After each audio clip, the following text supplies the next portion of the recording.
now for a few months. Is being recorded.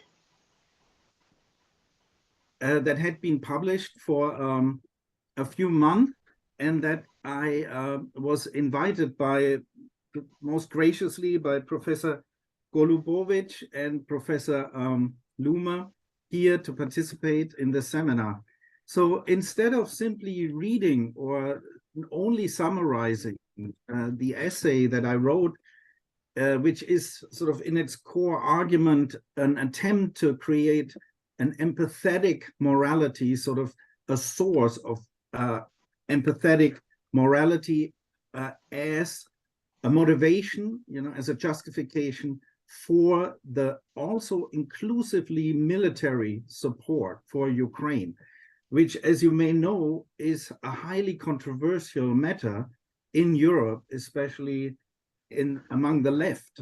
And so my attempt was to basically develop, but not simply a standard response based on just war theories or on the sort of formulaic references to international law, Völkerrecht, but to sort of go back to find sort of the moral core, to retrieve the moral core of the constitutive need to support Ukraine.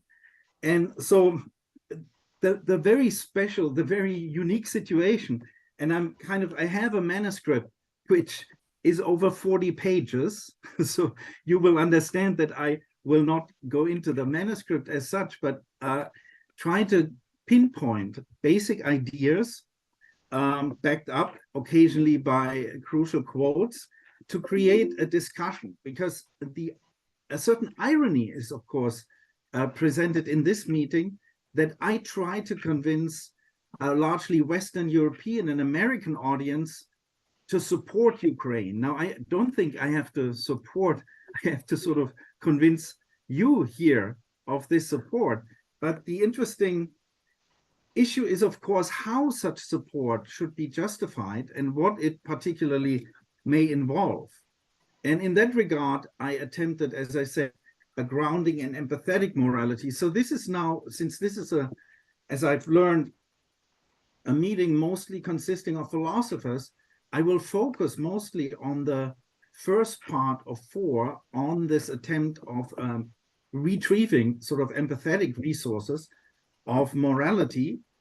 But the overall argument is very importantly also based on a critique of what I call the geopolitical syndrome, namely sort of this attempt to deal with the Ukraine conflict on the level of a realistic, like macro-political state, interstate level dimension, and thereby sort of miss, this is sort of the impetus, if you wish, of my modest contribution, thereby miss sort of the actual moral dimensions and the actual empathetic dimensions of this war.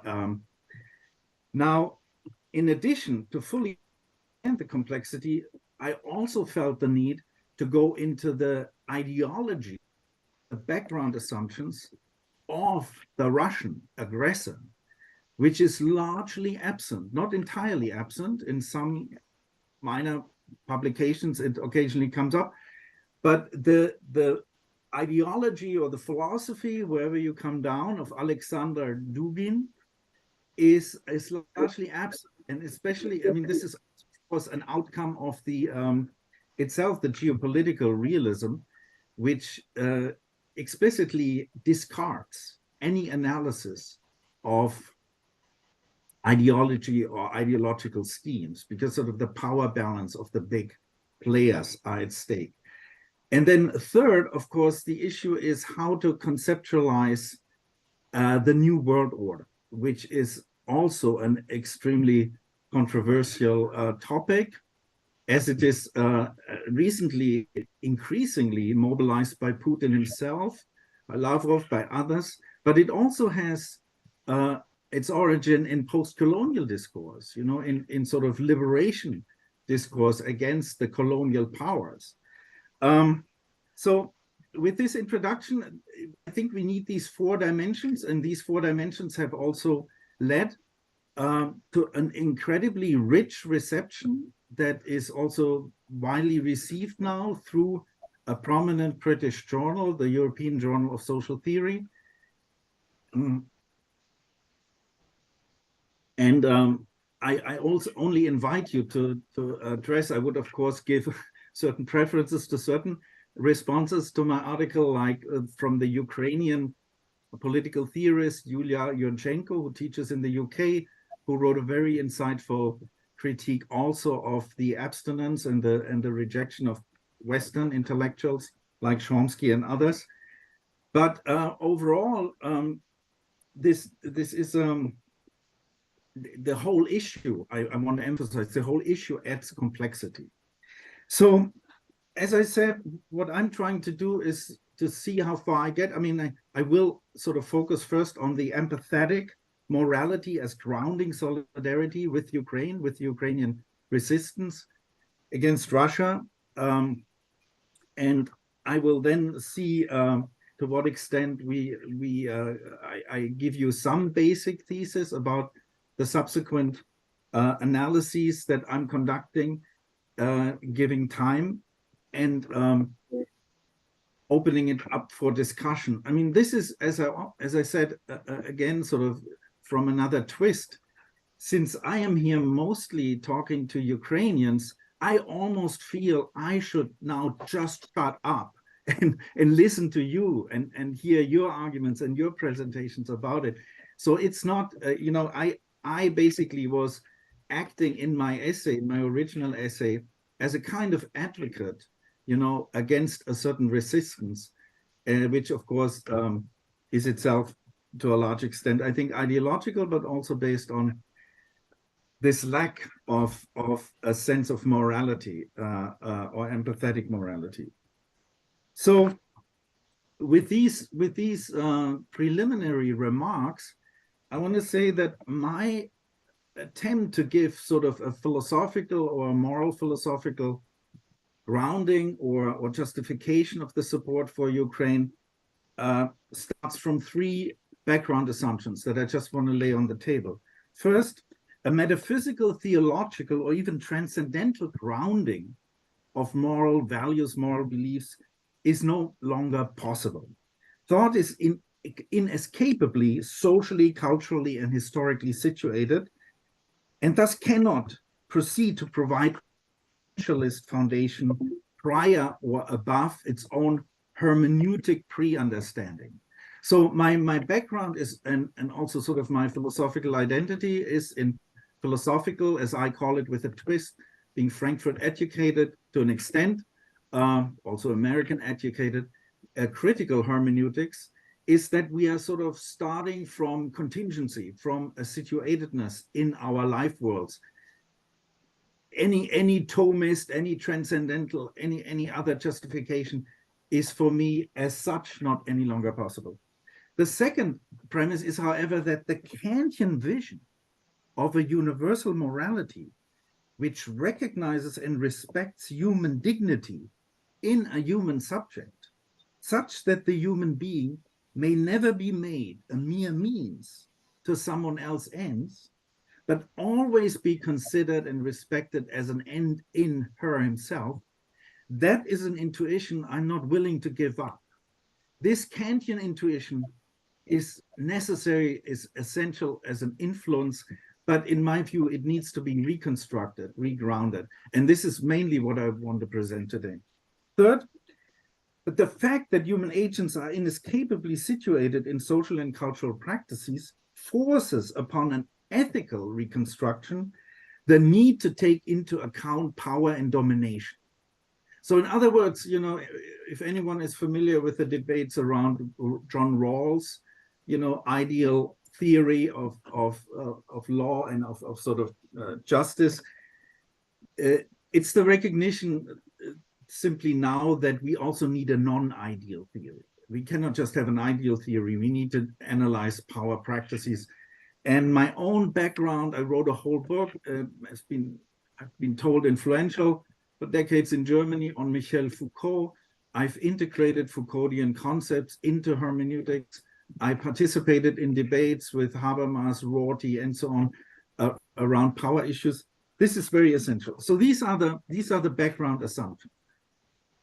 Now, the hermeneutic presuppositions already suggest, as Hans-Georg Gadamer once very nicely put it, that hermeneutics, the hermeneutic understanding of a text, which is of course always the understanding of an other who addresses us, who wants to speak to us, who articulates herself in her text, is itself a moral phenomenon. As Gadamer put it, hermeneutic experience is concerned with tradition. But tradition, this is a lengthy quote now from Gadamer, but tradition is not simply a process that experience teaches us to know and govern. It is language, i.e., it expresses itself like a thou.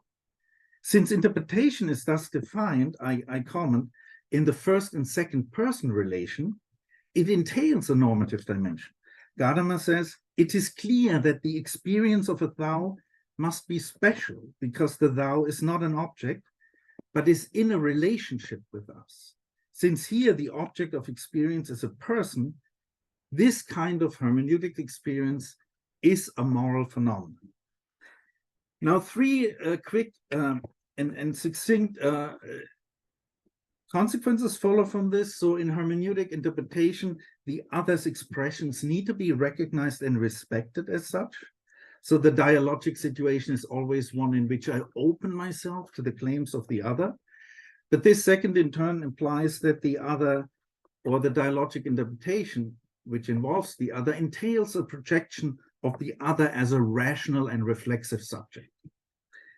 And that third, it's of course itself emerging, this need to hermeneutic understanding and openness is in part motivated because I cannot claim to have absolute knowledge. I cannot claim to reach an essentialist transcendental ground as such.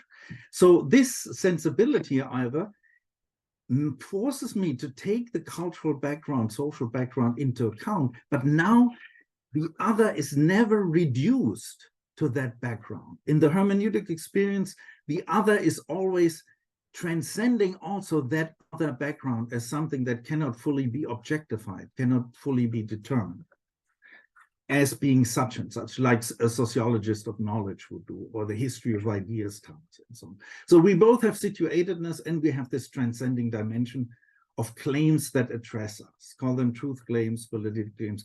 There's a long tradition, as you know, trying to reconstruct sort of from within that situatedness, this transcending value, this universality. Now, as I said, the Kantian legacy is crucial. And as Kant put it in the metaphysical first principles of the doctrine of virtue, he says, a human being regarded as a person that is as the subject of a morally practical reason possesses a dignity by which he or she, of course, exacts respect for him or herself from all other rational beings in the world. Humanity in his person is the object of the respect which he or she can demand from every other human being. So you have this respect and you have the universality. Now, in my reading and in my sort of moving forward with this empathetic reconstruction of the other, which leads ultimately also to a certain indication, to a direction towards solidaric support with the attacked Ukraine. What's important is a particular formulation of the categorical imperative. As you know, that Kant is known to have said that there are two things that provoke such awe in himself. You know, it's the starry sky above us, der gestirnte Himmel, and the moral law within us. But the moral law is actually sort of not very happily called, or I think conceptualized as a law. What is really at stake in Kant is this universal recognition of the other as being her own subject, as being sort of as entailing autonomy. As Kant put it in one of the formulations, the one I prefer, act in such a way that you treat humanity, whether in your own person or in the person of any other, never merely as a means to an end, but always at the same time as an end. So the other is an equal. The other is that subject which I address as a rational subject in her own right. So if it's now true, I ask, if it's now true that we cannot assume the Kantian premises of a transcendental sphere, of a pure kingdom of ends, as a realm that simply is constructed or exists or even is essential or metaphysically defined or theologically backed up, we cannot do this. But if we nevertheless aim to sort of preserve this impetus, this tendency, I suggest we have to go to what I call hermeneutic moral phenomenology, or a social phenomenology of moral attitudes, that is to an immanent reconstruction of our ethically relevant, of our morally definitive experiences of phenomena within the life world, from which we, so to speak, from the bottom up, construe a morality that respects the other. But the standard is still the Kantian respect of the other, however situated he or she is. And I think this is really a sort of, I think, a relevant and contemporary ethical project in and of itself. What I actually do here, I have a talk that I gave 4 weeks ago to my department, where I developed this moral position, and I had a few references, but basically it was not about Ukraine in itself. And then I have this essay in the European Journal of Social Theory, where never talk basically about this ethical, empathetic foundation as such, but I just merely, so to speak, go to work, and draw on some of these phenomena and build an argument from there. And, got, of course, also quite some feedback. So what such a moral phenomenology would have to do, and this comes from the previous assumptions, but it's something that's in itself actually justified, and I think justifiable. And it's also something, if you remember, and I know he's not the most popular guy around, I'm sorry with my little slightly casual references at times, that come from the teaching in American context and maybe, discussing with Rorty and others. But as Martin Heidegger, classically developed in Being and Time, there is sort of a phenomenology of the everydayness, but there's also a stringent critique of Cartesianism in Being and Time. So you have to always think of those patterns, those assumptions that undermine the possible vision of the moral phenomena. And at the same time, you have to attempt, so to speak, to swim yourself free, this freischwimmen, to sort of retrieve certain of these phenomena. So we have to try to retrieve some moral phenomena ourselves, and we also have to reconstruct what distorts and what covers them up.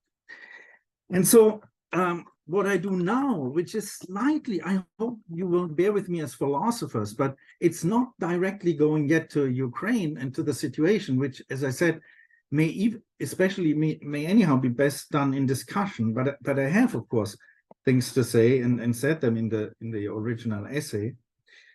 But I will talk now first about Levinas and then about Peter Strawson and their attempts to retrieve such a moral phenomenon. And then I will just show how my attempt in my argument builds on them and is actually, in a sense, backed up by them, or can be seen as an interpretation or as a consequence. And then I will move on from there. So Levinas said, famously, reconstructs how the immediacy of the encounter of the other's face. And I mean, that's the interesting thing about Zoom. I mean, we see our faces here directly more than actually in a real setting where we have the whole person and the environment. So I found that so obviously ironic. But where the face, because we're trying, of course, to retrieve it from direct phenomena, presents you with an infinite source of concrete human reality as an irreducibly intersubjective and morally obligatory phenomenon. quote from Levinas, to manifest oneself as a face is to impose oneself above and beyond the manifested and purely phenomenal form, to present oneself in a mode irreducible to manifestation, the very straightforwardness of the face-to-face without an intermediary of any image in one's nudity, that is, one's destitution and hunger. So both the other's transcendence as a human subject, finite, infinite subject, and her concrete vulnerability are seen together here. The being prior, the addressedness by the face, puts a moral demand on me, thus grounding both moral obligation to the other and any significance prior to what I actually eventually consider a problem, also prior to the cultural realm. So this immediacy of the face for Levinas is cutting through, it's addressing you immediately. So I have three criticisms, and they are relevant for how I think we have to proceed with this moral grounding with regard to Ukraine. In Levinas, and that's a little scholarly, of course, I mean, we need to look at this, but in Levinas, the other becomes ultimately the master. Levinas is so, say, concerned or obsessed with making sure that the other's claim, that the other's absolute irreducibility, Hannah Arendt would say, to a what, you know, his preservation as a who addresses me in the infinity of his being, basically sideskips mutual responsibility. It's in Levinas, it's not so much a give and take between two subjects who are equally recognizing the other, but that is, of course, very relevant for the situation in which solidaric partners, if you support another in solidarity, you do that not, perhaps you do that with an absolute support vis-a-vis the protecting the other, the vulnerability, but you also ultimately conceive it not as becoming subservient to the other, but as a mutually influential and interesting relationship. By the way, in this regard, very interesting, and I was very skeptical because, of course, there is sort of, in Levinas, is sort of the overburdening toward the authority of the other.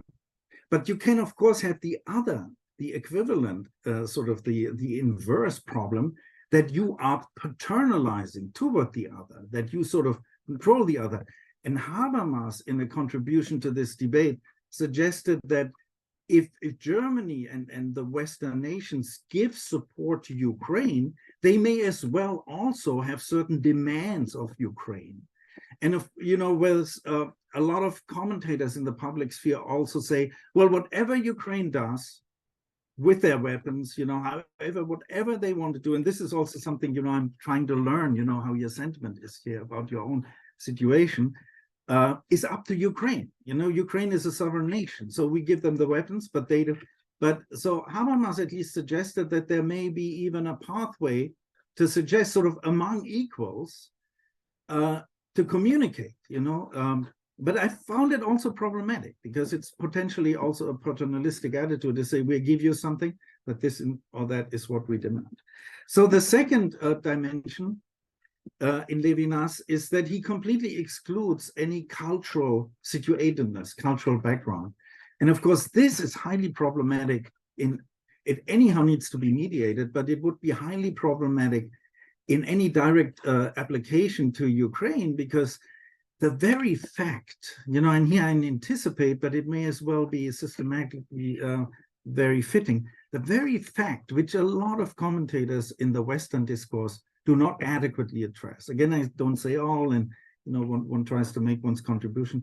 The very fact that the Russian invasion is premised on the annihilation of Ukraine as an independent nation, that it's based on the Russification of its citizens, that it's ultimately grounded in a breaking down of whatever allegedly Western-induced, you know, proxy war defined, US imperialistically condoned and instigated, whatever that situation is, the sort of the Ukrainian subjects need to be broken down and re-emerge as Russified, as integrated into the Ruski mir.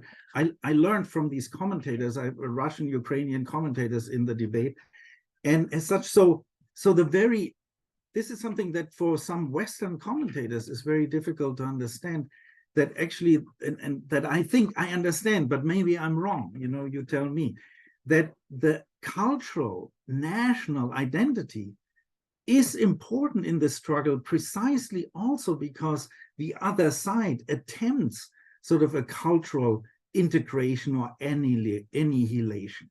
So to merely come now with universal rights or Völkerrecht or so, and leaving out that other dimension is insufficient. And in Levinas, of course, you don't have that.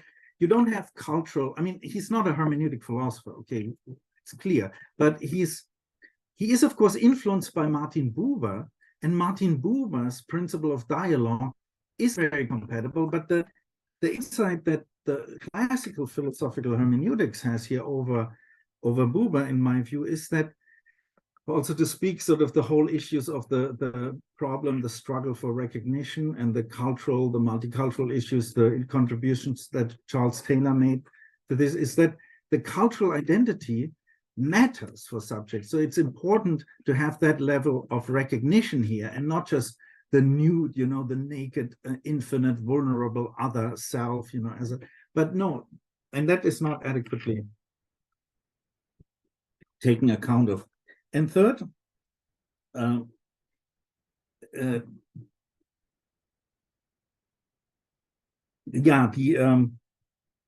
what also needs to be taken into account, but I mentioned that in passing already, is this objectification of the other.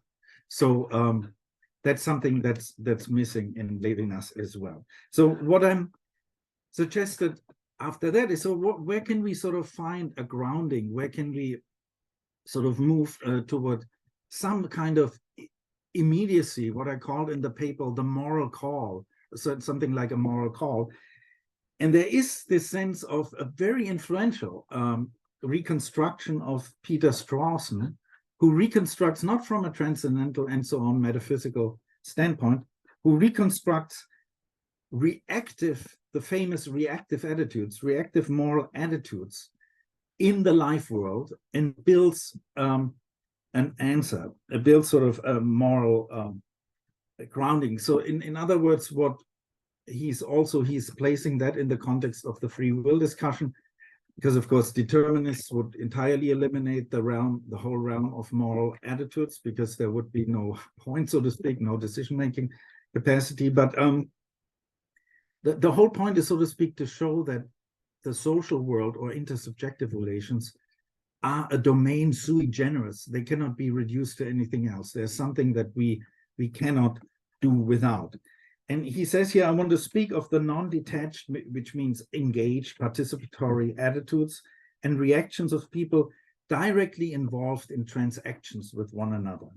And then he brings a very famous example. If someone treads on my hand by accident while trying to help me, the pain may be no less acute than if he treads on it in contemptuous disregard of my existence, or with a malevolent wish to injure me. But I shall generally feel in the second case a kind of degree of resentment that I shall not feel in the first.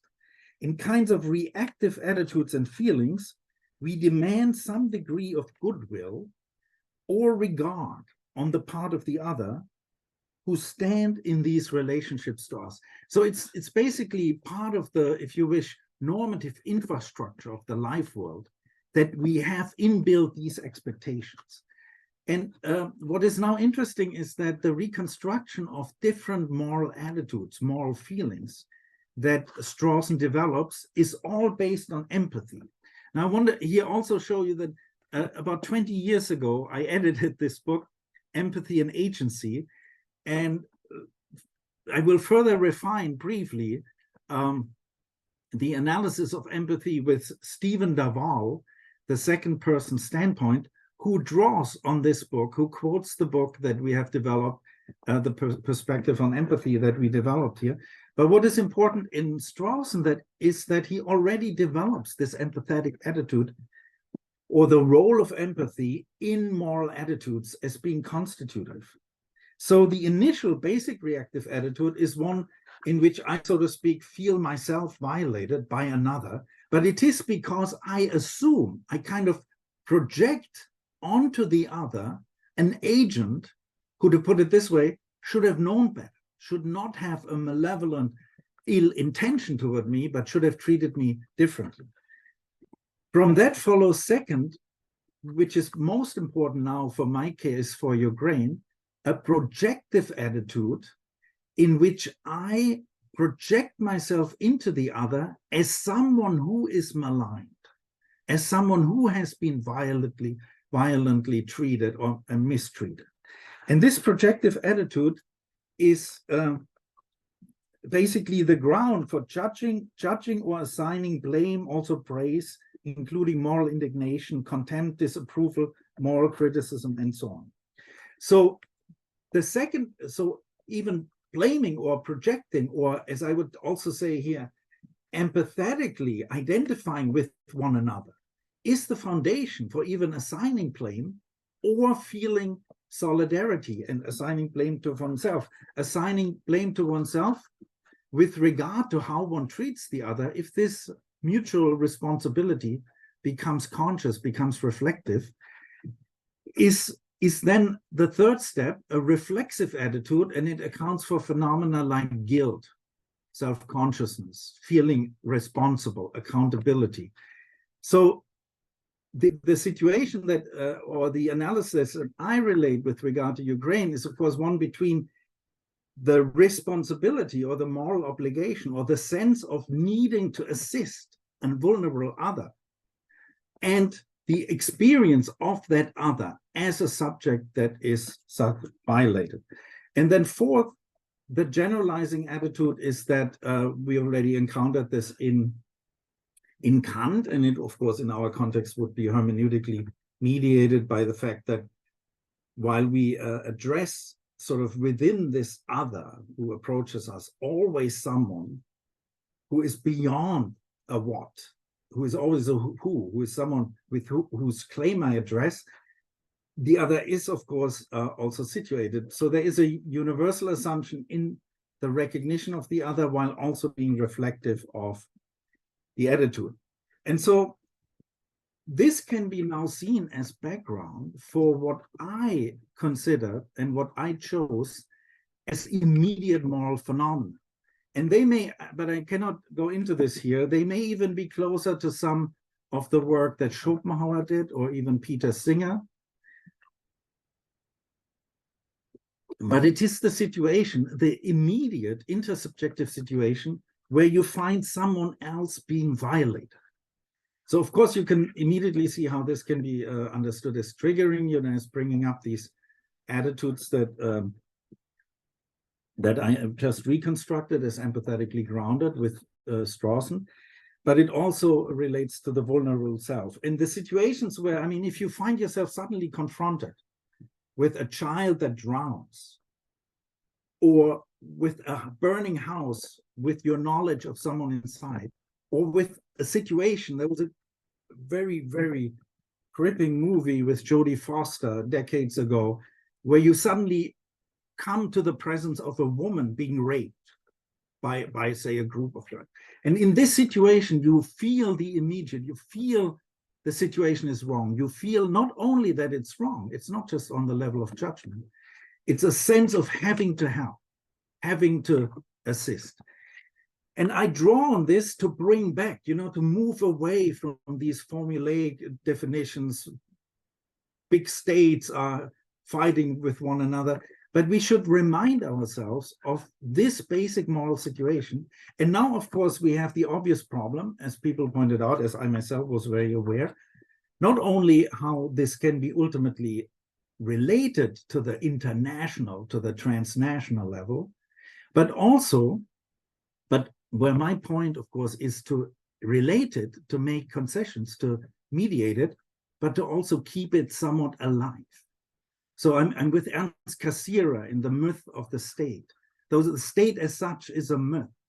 The collective entities are not the really vulnerable experiencing subjects for whom a state has to account for whom a state has to protect and enable to flourish. And so these immediate situations of the violation of concrete others create the urge to help, but we need three essential qualifications. The first one is I must reflect on whether I have the means to help.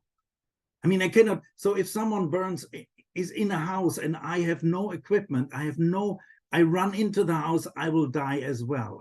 So it's entirely okay to also consider the means. This is not a Kantian, only the pure kingdom of ends, and the means are up for grabs, they're contingency, they are not my business. No, they're absolutely, they need to be, and I refer you to the brilliant article of Sinisi Malesovic, who teaches at the University of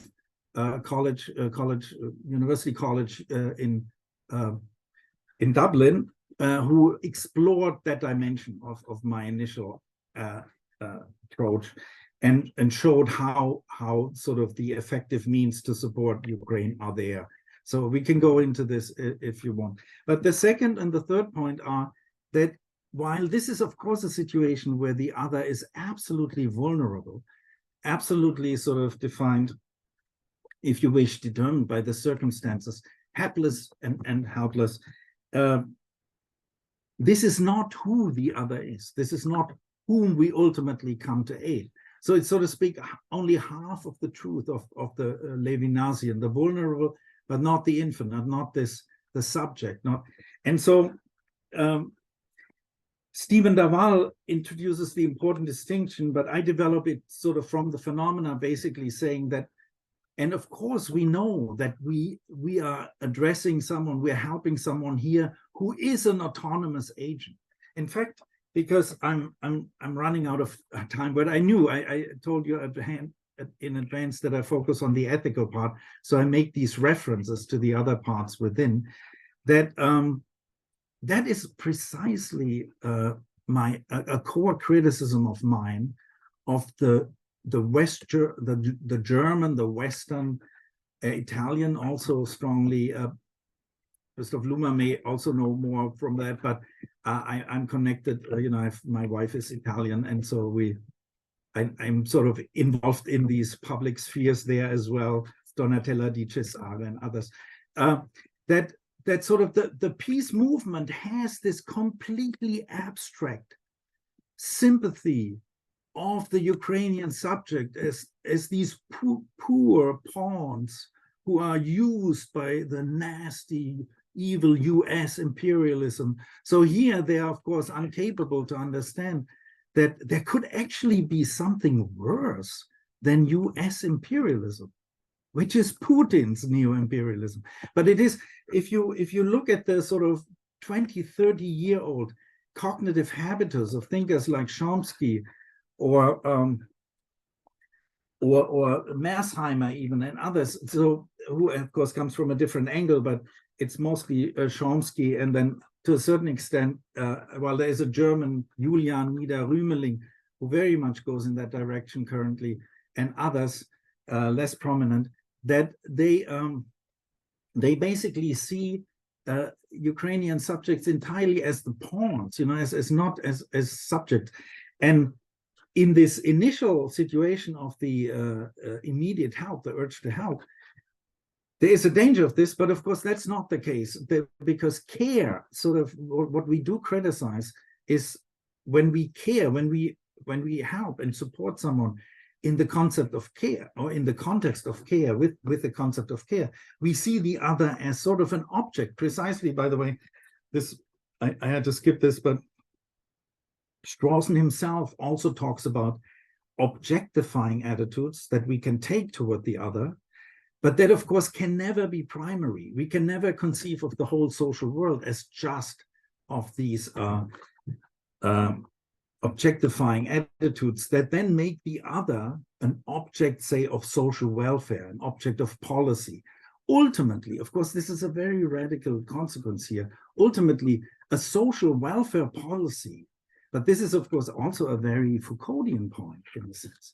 a welfare policy that objectifies the other and makes the other sort of subject to certain policies that are supposed to establish a particular conception of the good life, of the other's identity, they are precisely maybe softer form of biopolitics, of demographic control, of subjecting a whole population to a regime within which it is controlled and determined. And that is to be avoided by distinguishing care.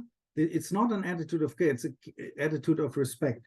The dignity of persons is a second-person authority, as Daval rightly claims. The standing to make claims and demands of one another as free, as equal, free, and rational agents. So this is ultimately involved. And the third point, I again draw simply from our contemporary consciousness here, that when you help another, you do not ask in this immediate moral situation. You do not ask, but was she a good woman? Is the person in the house maybe disabled? Should we maybe not risk too much getting in there, getting him out? The child drowns, is African American. I mean, I can't say it out loud, but so this would be the most appalling things. Even saying them may now make you look at me strangely, because again, so if I say it in the wrong context, I'm canceled if you take it. So this is absolutely unacceptable, that we consider the qualifications of the subject in need as relevant for the moral call. So I'm very much here trying to push this moralism. This is a major factor in the peace movement and in anti-Ukraine movements. To put it very bluntly, no offense here, Ukraine is not worth preserving. Ukraine, I have a quote here, which I wanted to confront you with, and this goes into the critique, of course, of the geopolitical centrum, which is a very important critique, that I will get to in a second. But to conclude this first, so the third dimension is, of course, this help for the other is absolutely universal. I mean, it's, or to put it this way, because universalism can easily be criticized as being this abstract umbrella thing, and what it means to regard, so that it means to be anti-universal, to ask, what is the social status of the person? Well, are they, remember when voting was based on your income 100 years ago, still in Germany, differential voting system. If you didn't have enough income, you had sort of a third of a vote compared to others. Unbelievable for us today. But so, or women excluded, of course, how can they? So this is sort of this dimension has to, of course, be included. And now to switch to this geopolitical dimension for a second, in the West, in the Western European, or in the West, and in the US discourse, often Ukraine is considered to be, so to speak, not be that subject that is worth of preservation. And there is a very interesting article in this special issue by a South African. He's the head of a human rights or global justice something institute in South Africa. And he tried to do what I did with Putin, but I did it from the perspective of Dugin's ideology. And he did it from the perspective of understanding what the Nazi may mean for Putin. And so, in other words, these criticisms of Ukraine, this kind of, as you get the picture, this kind of muddling down, almost relieving oneself from the moral urge to assist Ukraine, to support the self-defense of Ukraine. One of the functions is to understand Ukraine as being, and this is, of course, then slipping slightly into full-blown Russian propaganda, but as being pretty determined still by Nazis, by right-wing forces. So Chipkin, this professor from South Africa, he understands Putin's reaction very much in this, almost like in the context of the Yale Jeffrey Alexander, the trauma understanding of the Nazi, and not just as, so to speak, a purely calculated, absolutely cynically imposed ideology, which most of us may think, that Putin is using against, the Ukrainians here, but also more as almost a trauma, something that he projects. But so this quote by Nida Rümelin, and this is a quote from 2022. So at the end, I think, of 2022, he writes, when it comes to and I will end on this because I now talk 50 minutes, and I will not colonize the whole space. But so with giving a few hints to the other aspects, if some of you had a chance to look at the papers, have questions or comments, and as I said, I'm almost I'm very interested to learn responses here. That Nida Rümelin, says here, in fact, so quote, in fact, the political systems of Ukraine and Russia are strikingly similar. In both, corruption plays a very big role. In both, oligarchs and their political puppets determined politics. The proxy state, the vassal state, argument. In both, minorities are repressed, gays are mistreated, and human rights are ignored. So Ukraine and Russia, basically the same. So it's, as even Russian apologetics sometimes call it, well, so it's a civil war among subjects who are equally corrupt, equally oppressive, and so on. So I want to say that my whole effort in the discussion, that's sort of central in the discussion, and there's an empirical part to it, I think, and there's a normative part. My whole effort, my whole emphasis is to say, this is not the case. This is not the case. And Ukraine is basically defined by a social imagery, by an imaginary, the social imaginary idea of Castoriadis, Charles Taylor, of Axial Age discourse, by sort of a cultural vision of a democratic society, a participatory society, a society that changes, that comes from these structures, that basically is precisely on that path toward democratization, that for whatever reason, and that's a huge, as well as I do, a huge issue within the discussions, that didn't happen in Russia, and that seemed 2 decades ago maybe possible. So the idea here is that, and there is, and I sort of collect, in this essay and in this, that we collect sort of the resources. The Maidan revolution is a revolution for democratic self-determination and not a coup from Western allies. There was the Orange Revolution, there are the referenda, there is the Russian-speaking population that has voted to remain in Ukraine with vast majorities and so on. So there's all this evidence that is 1 year ago here denied by a major, he appears occasionally, not very prone, but he appears occasionally, Julian Nida Rümelin, on talk shows to also propound these views. So the basic idea, there's one other quote I wanted to read, and then maybe just remind you of the overall structure of the full argument, but I needed to, I wanted to go into the ethical foundation, basing it on empathy and keeping sort of this connection alive and not moving to the geopolitical, the big states.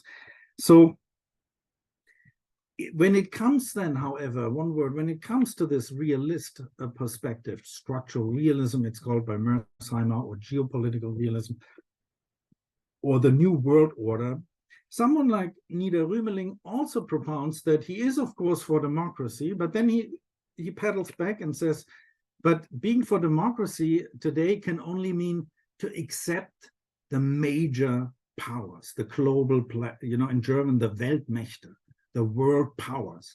And in that context, geopolitical realism sets up a frame in which world powers determine so-called security zones. And in these zones, they are the masters. We should not interfere. very popular, you know, and I have this whole scheme, which is in itself interesting, but there's now no time, of how the different layers of the German and Western European and US resistance against support for Ukraine. And one aspect is, of course, the peace movement I mentioned before. And there is now actually, since 2 weeks, there's a new movement, which is called Bündnis Sarah Wagenknecht, you know, sort of alliance Sarah Wagenknecht. And one of her major 4 points is to stop support for Ukraine, to sort of, and it's based partly on not veiled national interests. So it's kind of, someone called it, it's a social nationalism, very nice term, not a national socialism, but a social nationalism, because her political party, which is likely to gain a foothold, they have now 20 to 30%, is basically combining a left-wing economic policy, you know, with major taxes, redistribution of wealth, with a right-wing cultural policy.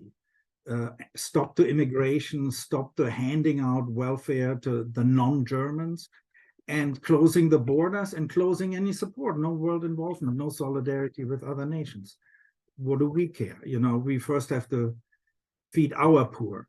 And so in this context, Wagenknecht and Niederrümeling, as an established philosopher, engages in the same thought experiment that, well, what, you know, isn't Russia justified to do what it does to Ukraine because NATO expanded toward the east? Wouldn't the US do the same if Canada would change? And wouldn't sort of the wouldn't of course haven't done basically the US the same with regard to Cuba? You remember when Khrushchev, you know, sent the rockets and so on. So there is this realism, which, however, would ultimately lead to the fact that Ukraine is thrown under the bus. So there is a tension. Niederrümeling cannot solve it truly, between granting these major powers their zones of influence, their hemispheres, the global powers. And this, of course, I had, Ina, and talked about this before, the role of Dugin in this is, of course, that Dugin fills this major power imperialistic scheme with the substantive ideology of Russia as this messianic nation that saves and grounds and integrates, you know, and leads an autocratic society of one block, of one cultural whole, and so on. Now, in my essay, again, I want to stop after short of an hour. In my essay, I have particular points where I discuss Dugin's conception of his cultural essentialism and criticize it with hermeneutic arguments, or arguments drawn from the philosophy of culture.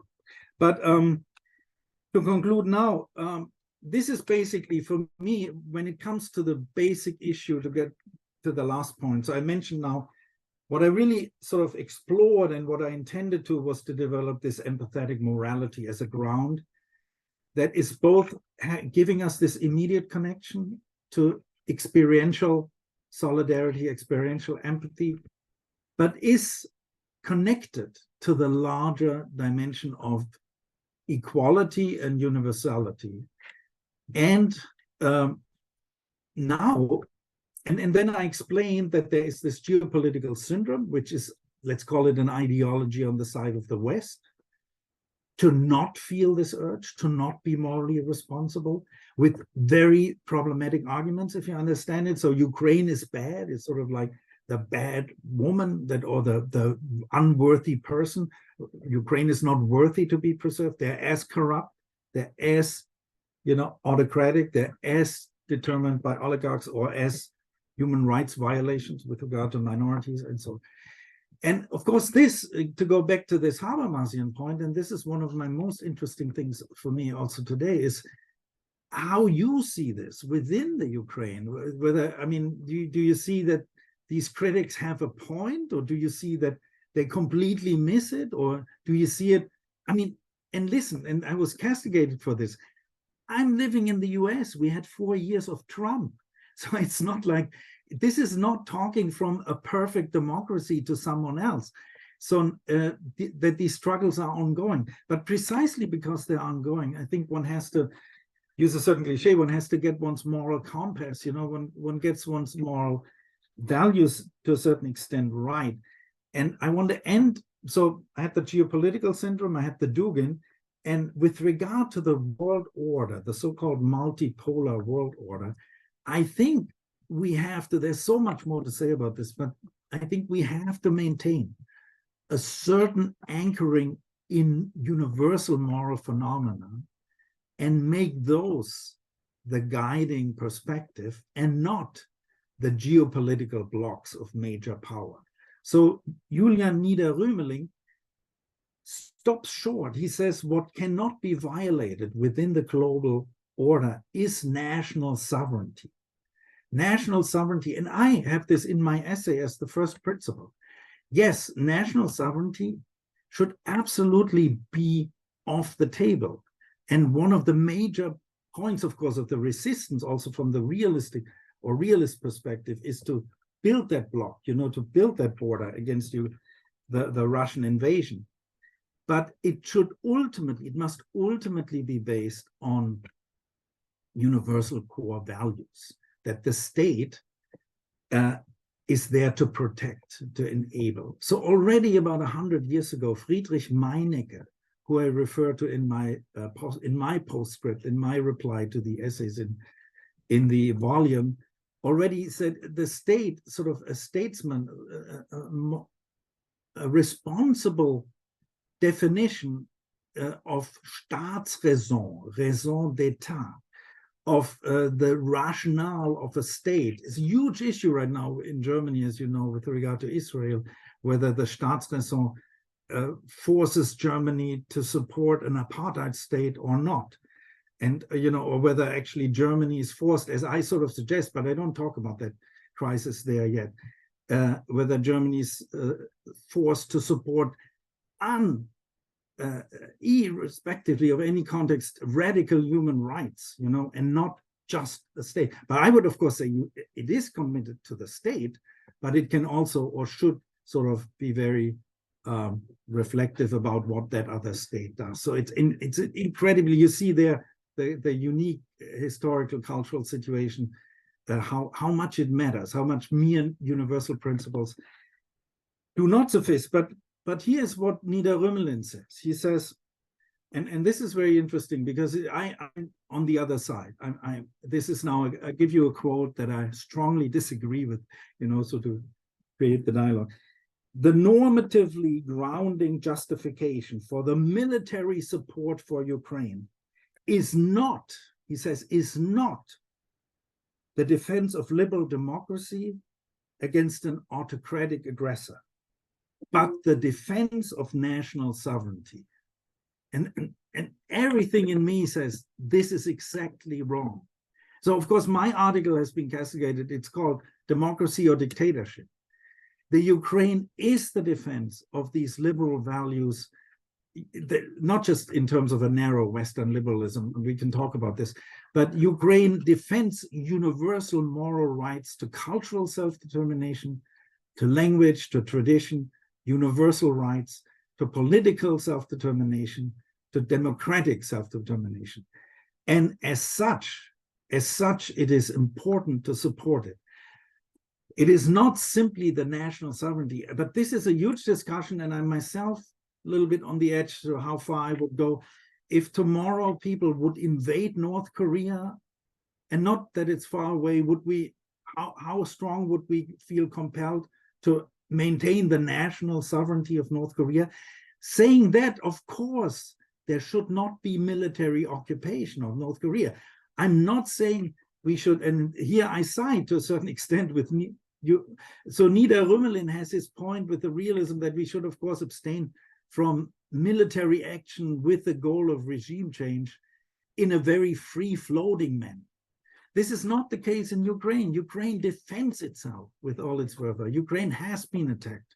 And in these cases, however, I say the defense has to be in terms of the values of liberal democracy, which is also the basis, of course, of integration of Ukraine into the European community and perhaps the NATO, which is very complicated. but not simply national sovereignty. National sovereignty is a complex term in this regard, and it's anyhow undermined by Nida Rümelin himself, because he says that the major global powers determine the hemispheres. So it's not at all clear how that fares well with self-determination of Ukraine and determination of Russian politics of what Ukraine is allowed to do and what Ukraine is not allowed to do. Okay, thank you very much for sharing these thoughts, and I'm curious for your responses. Thank you very much, Professor Kögler, for your brilliant presentation. It wasn't necessary so much some kind of visual support, because your speech was so inspired, and we are ready to react. Yeah, some questions, some comments, and debate. Maybe I would like to start. Maybe if it's possible, I invited specially. It was my dream that Arisia Villa will participate in our seminar, but I know all participants are equal in our dialogue, but Arisia is more ready to react, because she was she wrote one article or response to Hans-Herbert Kögler as a response to his article. Maybe, Arisia, I don't want to insist, but it's my desire, it's my dream to listen your arguments. And it's a dream, and Professor Kögler too, I suppose. Hello. Professor Kögler, thank you for your wonderful presentation, and also thank you for your article, because I think this is something that we really need in the academic world too, is the voices to rationalize our choices and to make it clear that this is not just a war for territories, but for something more. Well, from I don't know what to add more to what you just finished with. This is really the support for Ukraine in this war is more like a support for the values and democracy. It's not just a support for the nation that is fighting for its territories. In my how I see this war is really a war where the ideologies and values play really an a key role, and try to pretend that there is small of this or there is none of this is really, it would be a crime. And I think in my response I mentioned the book of a friend of mine, probably you know him too, Avishai Margalit from Israel, whom I think this case very often because he's right now in the middle of this military situation in Israel. But well, this is what he calls the rotten compromises. There are compromises that we cannot agree to, because by participating in this type of compromises, we are actually giving up on the basics of what we really believe in, what we stand in. And I think this is the case like that we have in this war.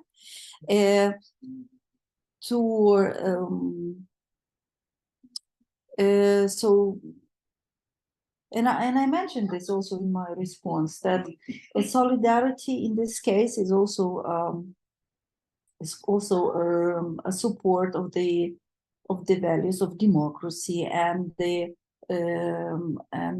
nation that is trying to go forward to develop a decent life, as you mentioned, a life where every human person is respected and where human dignity plays an important role.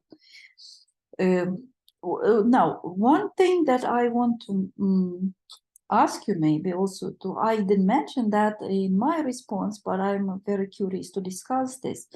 What I heard from Russian scholars, from Russian philosophers, that the Western scholars and Western academia, and also Ukrainian academia, overestimates the role of Dugin. They say that Dugin actually does not have that much impact on the current Russian politics or current Russian worldview. That actually Dugin is very minor. And I heard that actually from the scholars that, who was that? Somebody, I'm sorry, I don't remember, somebody from Germany.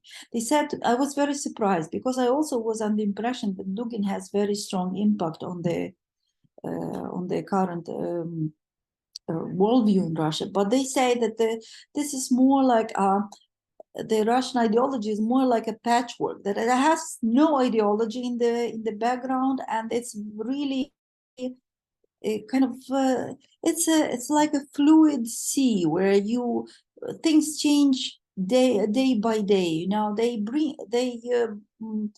use and reuse whatever is to be found useful for this realpolitik at this moment, but there is no solid ideology. I mean, I'm sorry to bring it up, but like in Hitler's Germany, there was an ideology from the beginning. There was a vision of what you want to see. But Putin's Russia is more like it's more like a patchwork of different things, and the whole background for that is just the capitalistic logic of the people who want to bring back the empire to become richer and richer. What do you think about this? Or maybe some of our friends want to.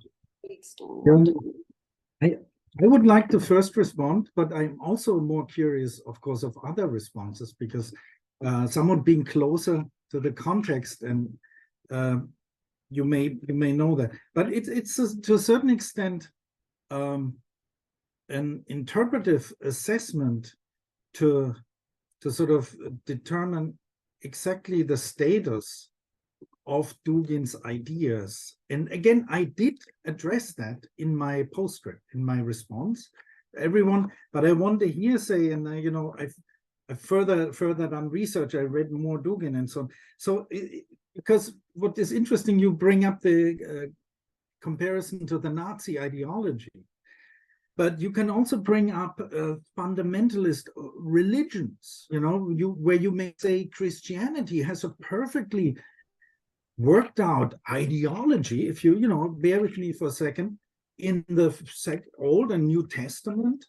And then I ask you, and I'm in philosophy and religious studies, and then you ask how many Christians know the Bible in and out, and what are the particular facets of that ideology? How many people who talk about human rights could exactly tell you the UN resolution or even the Grundgesetz in Germany or the Declaration and so on?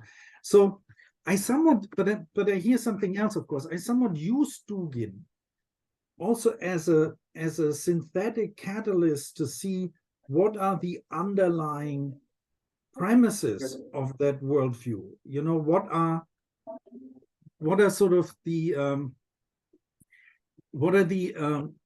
basic assumptions that would make such a worldview coherent or would defend it, not necessarily, and in a subsequent writing, I also acknowledge that these parts are fluid, not everyone has all the parts, but the way Dugin articulates them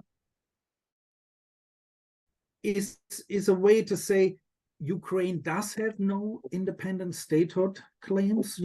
Ukraine is part of the Russian Mir, of the bigger Russian family. The Russians have a messianic mission to invade. There is no other right. And maybe most importantly, we have sort of self-centered cultural worlds. So, Dugin develops this, and what actually in Dugin is perhaps the more philosophically most substantive is his discussion in the fourth politics, is the civilization chapter, where he tries to say there are basic civilizations that underlie. Now, I absolutely grant. So in my response, I was saying some people confronted me with the fact that it has never been proven that Dugin had a direct influence of Putin. So you didn't see, there are no pictures of the nightstand of Putin with the fourth politics on, or though no smoking gun. But then Dugin's daughter was a major propagandist in the Russian media. She was very influential. So I would say that the ideas seep through. You can make you can make them essential correlations between Putin's speeches and Dugin's.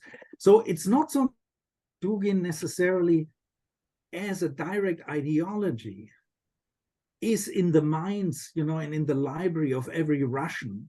And they say these are the 10 catechisms of Dugin and so on, but that he provides a background scenario, which, as you say, is very strategically and very maybe opportunistically employed. So one of the respondents is an expert, Richard Suni, in this volume, responding to me. Another dimension is people may get the impression that I suggest that Putin is a true believer. So he sort of like George W. Bush, at some point he converted to Christianity and now, developed these wars. That's not necessarily my point. We, as they always said, we cannot look into Putin's mind, but he certainly develops these themes in a way, that he is able to contrast them. So the last point I want to say, because again, with regard to the Nazis, or my example with Christianity is perhaps a little radical, but you said the Nazis have a clear ideology. Okay, so you would probably point to mainly two major works within Nazi ideology: Hitler's My Struggle, Mein Kampf, and then Rosenberg, the classic Rosenberg. But in Rosenberg, Immanuel Kant is one of the aspects of the superiority of the German race. So this is not necessarily a coherent theory. So what I'm saying is that no German probably conceived of Kant as being a supporter of Nazi ideology, regardless. I mean, things are very complicated right now in philosophy, regardless of some voices saying Kant was also a racist to a certain extent. But this is not true in the sense it is in which it is meant. I mean, Kant had certain assumptions about race that were credited to his time. And then, of course, he has a radically universalist ideology, vision, of morality, as I detailed.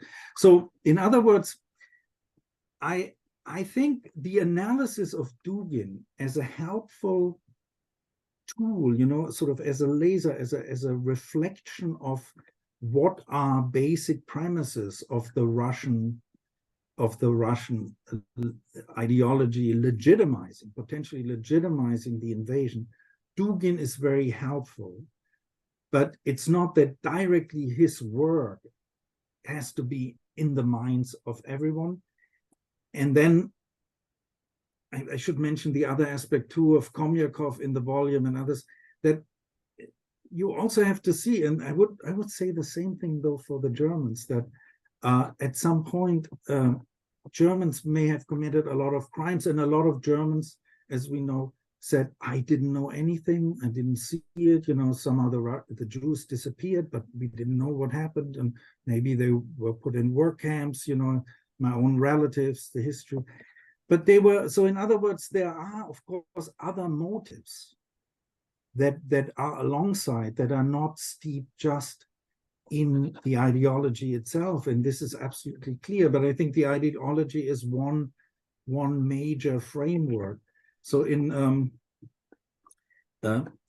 Komyakov also says, I mean, Putin to a certain extent has also succeeded to make a lot of Russians, it seems, apathetic, of make them, they're not that engaged. I mean, they're not, it's sort of, but they somewhat feel it's okay. Like they felt it's good to get the Crimea back, Crimea is part of Russia. And right now, I just heard a lengthy interview with Ina Ruck, who for 25 years lived in Moscow, a German correspondent, said she lost many Russian friends. So I draw on all these sources, of course. And she said, when people say this is just Putin's war, it is unfortunately not so. There is a widespread, and of course there are threats, and of course people are not free to say what they really believe. But there is also a widespread sentiment that somehow it's good, these parts are Ukraine is part of Russia, they may be determined by the West. And of course, there's all these ideological bits that Ukraine is completely driven by the West, and they're all also in Dugin. In fact, the real irony, I conclude on this, the real irony, of course, with Dugin is that he is very closely working together with the chief ideologist of Trump, the Steve Bannon, and they quote one another. And Steve Bannon also already visited Orban. And so you have an internationale, you have an international movement of the anti-globalists, but they are just as global, only they are anti-globalist in their rejection of it. But I fully take your point. It's an important point. Thank you. Thank you very much, Arisa. Thank you for your response, for your activity in this dialogue. Thank you. Any questions? Christoph? Yeah? Christoph, please. Very short. Thank you for your excellent talk, Professor Kögler. I'm completely agree with your political, let's say, orientation, which you gave at the end, and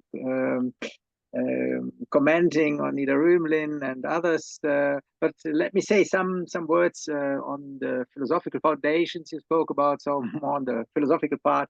And first, perhaps some amendments to what you said about the German left, because it was a bit one-sided, I think, and they are missing the other figures from the German left who, of course, sustain Ukraine, and you left them out. There are, of course, many in the Social Democratic Party and among the Greens, among the Left Party, and so on. So you should mention them also, so to give not a too bad image of the German left. But that's not what I wanted mostly to talk about.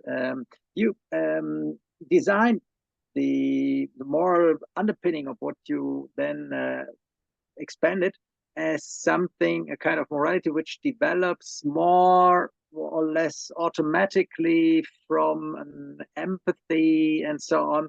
And so when you talked about that, I asked myself, so what has gone wrong if the Russians, if this is so automatic, if it's so natural, what has gone wrong if the Russians did this war against the Ukrainians? What has gone wrong that the German lefts or other Western lefts who don't sustain the weapon delivery for Ukraine, don't they have enough empathy? What has gone wrong? So if this was such a nearly automatic thing, so I think this does not fit to reality. The way is much longer. Of course, there is empathy is a very important source of morality, but to arrive from there to political principles of morality, that's a rather long way, and there is much more, I think, intellectual business in the mean than what I saw in your talk of that. And so, for instance, you told us about the universalism of empathy. I think this is only a very potential thing. Empathy, as many also psychologists say, is mostly parochialistic. And so we have more empathy for the people around us, for whom we feel natural or sentimental bonds and so on, and it fades out the farther we go. So from there, from this kind of empathy to come to universalism, that's a very long way, and there have to be also many, I think, rather intellectual considerations about it, what it is worth for, and so on. And I thought this was a bit missing in your foundation, your moral foundation of the political part of your talk. And for instance, how arrive we then to the right of peoples, to political democracy and things like that? There's a much longer way, I think, and we have to analyze that, how we get there, even for creating some roots for those who don't believe in it. And so this has to be carefully reconstructed. So that's what I wanted to say. Thank you. Thank you for this excellent question.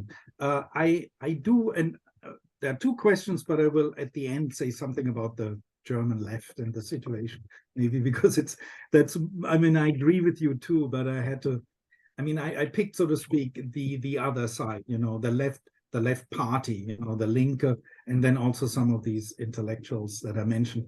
And, you know, there is a big discussion. But also the Linke, also the Linke, the part, so you know that, and perhaps the others don't know, that it has split up. You spoke of Wagen. Yes. So that's the part which goes with the Russians. But the rest, which remained, goes more with the Ukrainians. But no, but yeah, and there were some very problematic statements in which the leader of the left party, Die Linke, suggested that we could provide Ukraine with medical supplies, but not with weapons to sustain sort of their political community and self-determination. So this would be sort of when you have someone attacked and beaten up, so you stand next to them and you provide them with medical supplies for the wounds, but you don't enable them to get rid of the attacker. Or as Michel Foucault once said, you know, in the use of psychology and science, that the Brazil dictatorial regime, and you know, the narcotic, I mean, the narcotic mafias in Colombia and so on, they use medical stuff like that. You know, they torture someone and the medical person is in there and suggests how long they can live, you know, to be tortured further. And so I'm just saying how cynical this is, you know. But this answer to you, you look a little concerned, but this answer to you is the pathway to my response to your philosophical question about the political self-determination. Now, I think I agree that since in my philosophy, I think I agree, or I can sense why you got this impression. By the way, I now conceptualized my talk, because I really wanted to show that empathy is a deep root, you know, is a deep grounding by even reconstructing this in figures that have been very influential and have done their work, like Levinas and Strawson, and with my example. But the very qualifications, remember that I talked about qualifications that have to be, so to speak, and they are reflexive qualifications. You know, there are qualifications where empathy does not stay on this immediate level of feeling the urge, but it's something where you anchor something solidarity, where you show concern for vulnerability, and then you have to expand it. So the example you gave, that empathy fizzles out the further away we get, and this is exactly, of course, as you know, I think, there is the criticism that have been launched against care ethics, and actually from some care proponents, the defenders of the care ethics, they would of course say, of course, a mother cares more about her child, or we care more about family members. But from a strictly moral point of view, from a universalist moral point of view, and Rorty made your point once, you know, he said, well, you know, when someone is suffering, we of course care more, he said, about our fellow American citizens than we care about people in other worlds. So I said then, and this was 20 years ago in debates with Rorty, you see someone starving on the side of the road, an African-American person, and you say, you have a certain sense toward that person. Oh, he's not from Detroit, he's from Nigeria. I care a little less now, you know. So I don't think I would feel, first of all, and here's the point, I don't think this is the right feeling. So, but I'm not saying, my whole point is, and of course this is debatable, because my whole point is that these nationalistic, ethnic, solidaric feelings, they of course exist. I was not saying they don't exist.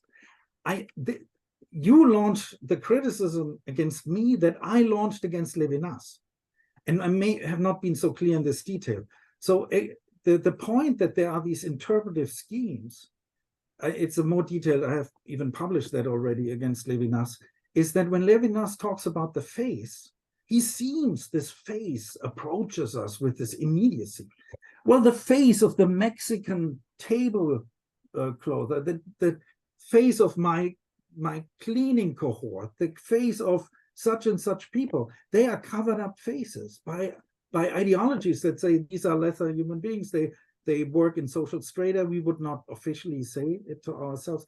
And so what I'm trying to say is there's a moral core, but it's also covered up.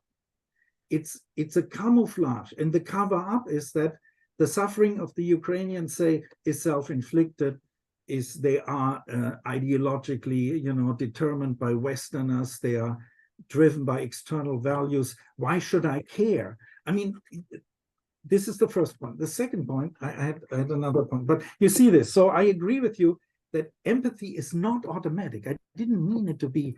I think it's an immediate urge, but it's not an automatic moral stance. It requires immense cultivation, immense reflexivity, immense expansion. There is a theorist that I encountered also decades ago, Robert Lifton, who worked on nuclear bombings by the US of Japan. And he had this vision about an expansion of empathy. And I think we can learn a lot from him, but what is missing in Lifton, I think I launched a similar criticism that you now address me with against Robert Lifton. Look him up, he's a student of Erickson, very prominent, worked a lot of human violence, human objectification, empathy, this can be sort of a hook. It needs to be rediscovered, but it's not an immediate, doesn't mean automatic.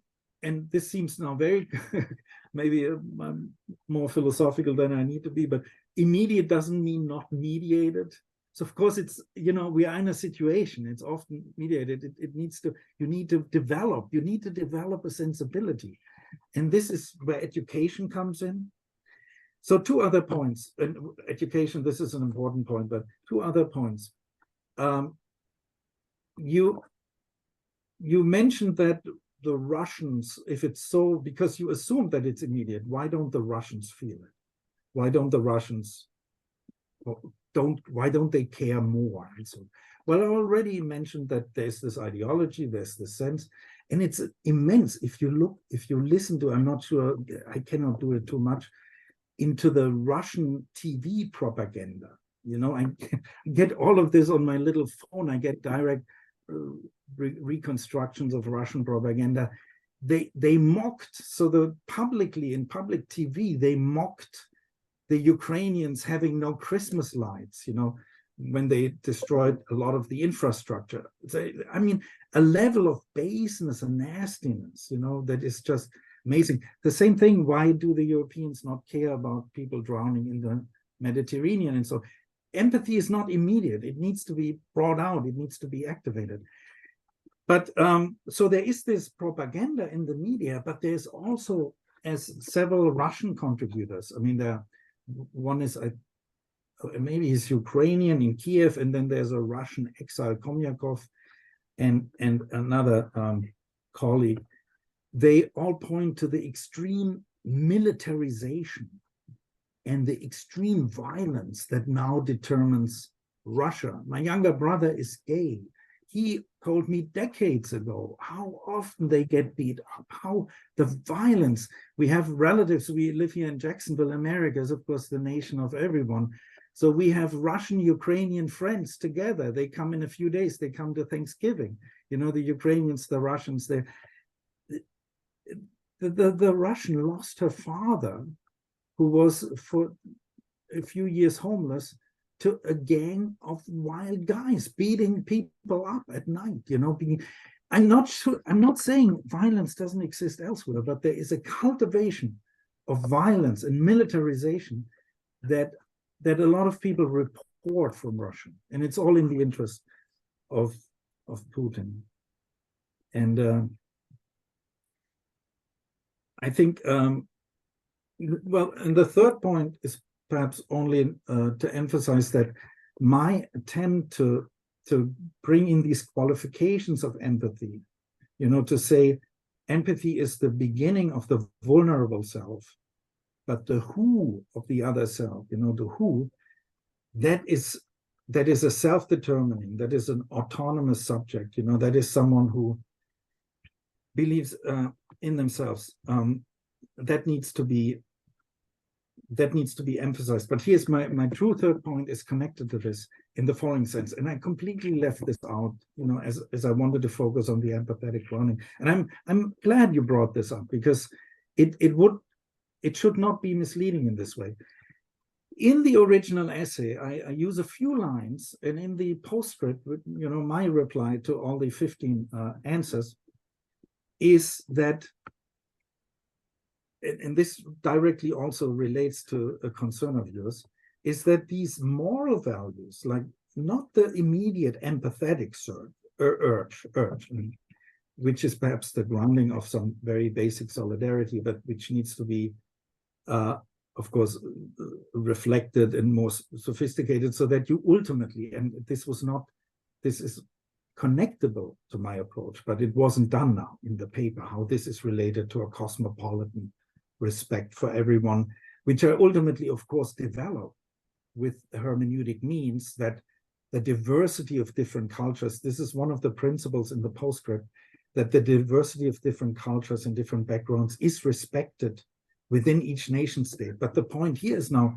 because you ask rightly for the political work, for the work of mediation, a long way to get to the political. I connect these basic moral values like equality, autonomy, I connect them to the early modern revolutions of the French Revolution and the American Revolution, in which this idea that other subjects are equal to me, that I'm not a subject to the crown in Britain, that I'm not a subject to a corrupt aristocracy as in France, but that I constitute my own, general will, sort of the Rousseauian impulse. We are not slaves. We are autonomous beings. And as autonomous beings, we are deserving to give ourselves a constitution. So these moral values need to migrate. They need to travel into constitutions. And within constitutions, they provide a certain framework.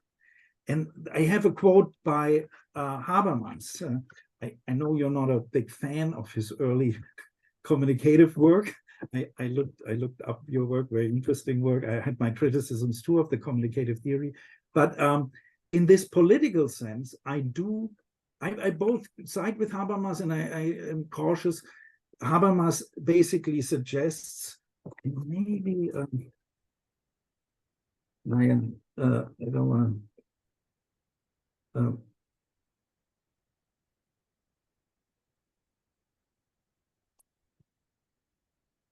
That Habermas suggests that these moral values, not just the mere empathy, which is a starting point, which then gets expanded, but plays a role because cultural recognition of other cultural backgrounds, in a sophisticated sense of empathy, plays a role.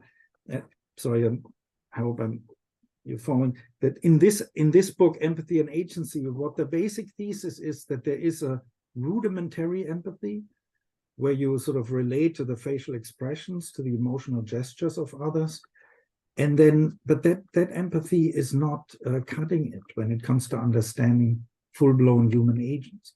You need a discursively mediated, a cultivated, a reflexive empathy as perspective taking.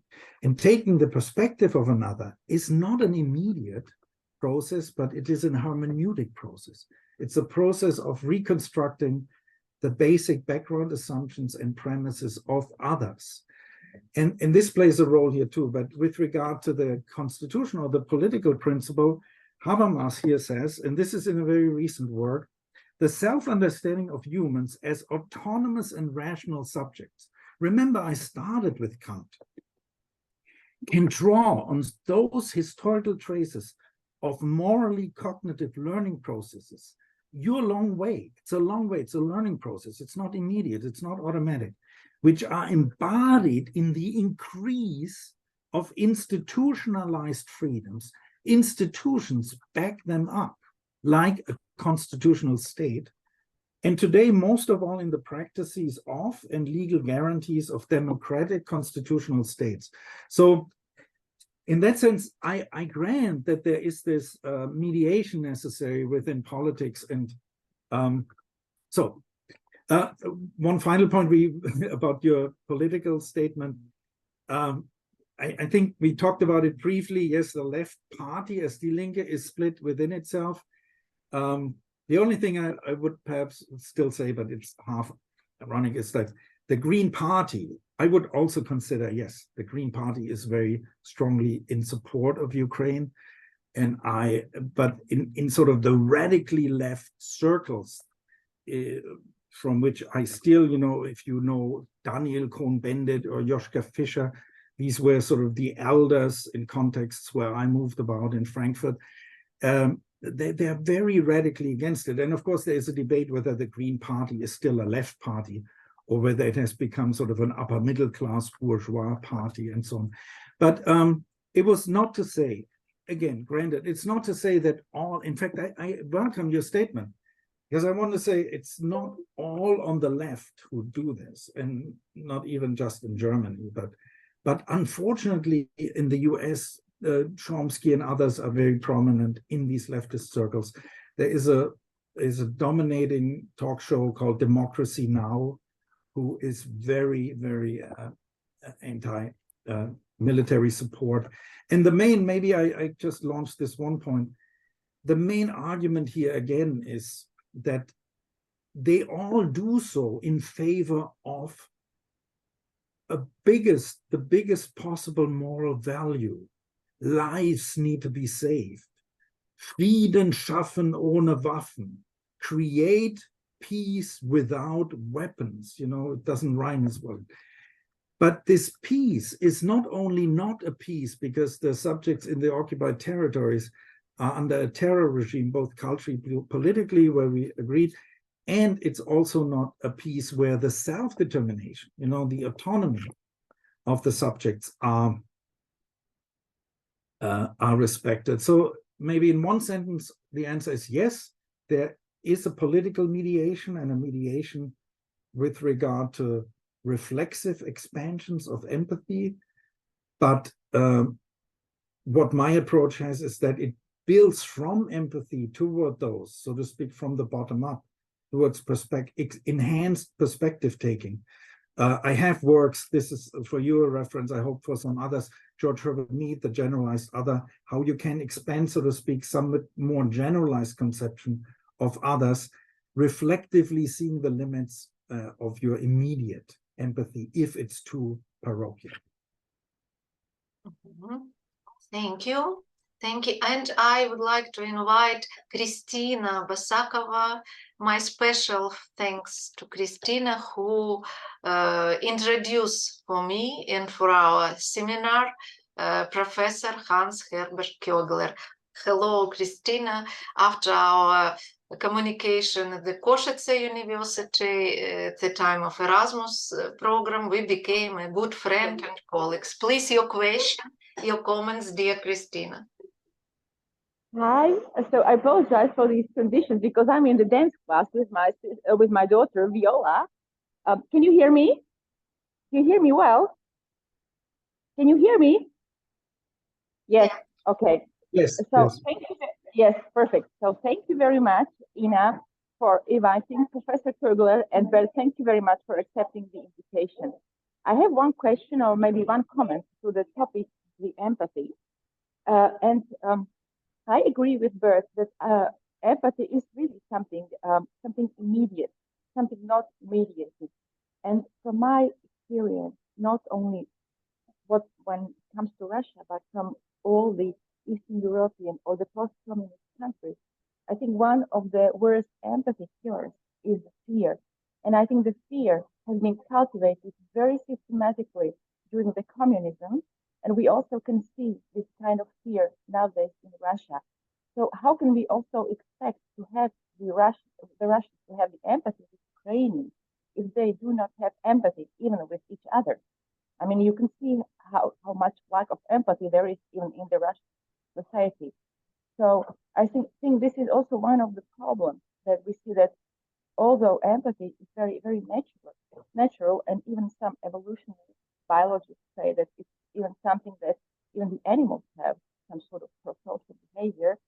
I think in this region, the fear of the other, the concrete individual other, or the general other, just like Bert has said, has been cultivated first by the communists and now by the populist politicians so systematically that people are very, very quickly and very soon losing their empathy towards Ukrainians or others. Thank you very much. Thank you. I just think this is a very interesting suggestion, and I want to follow it up. I mean, it's almost like we should make a list, or we should wonder about, you know, this term you used, empathy killers, or social, ideological, behavioral, practical conditions that inhibit, and of course that's a hypothesis, but that inhibit sort of the development of empathetic qualities, and that then can also, of course, be reconstructed as factors within educational practices, where at a higher stage maybe one educates about those, but also it may lead to a certain practical, not defeatist realism, but a certain insight, which I also carry from a long French sociology, Pierre Bourdieu's Habitus and so on, that it's not so easy to simply click, you know, you understand it and then you have it, because you are sort of more risk-really, more bodily shaped, sort of in the sense of Merleau-Ponty's already concept of the habitus, also sort of maybe the concept of an emotional habitus. And I find this very suggestive, Christina, and if I may, I probably include it in a future analysis. Thank you. Thank you, Christina. And just now, Yuri, we have a near 15 minutes because we respect our time. We are happy to be here. Really, it's amazing evening today, but step by step, we will go into our final points. Yuri, please, your question. At first, thanks, Professor Kögler and organizer for this event. And I have some question. I think it's regard huge field, but about empathy. What is your opinion about empathy? Is empathy depend on mental scheme of society? I mean, agriculture, industrial or post-industrial society. What kind of empathy in this society it exists? I know in real we can't have totally clear industrial or post-industrial society, but maybe you have some opinion about it. Yeah, thank you. I mean, this is a great question as well, because it pushes me somewhat to reflect more, and it relates, I think, nicely to the previous question and my very, very rudimentary answer to it, sort of to the more universal basis, you know, of empathy, how they are related, say, to the species of humans. And then your question is, how is that, or what is my view here, how is that related to the particular social formation, you know, agricultural, industrial, and so on.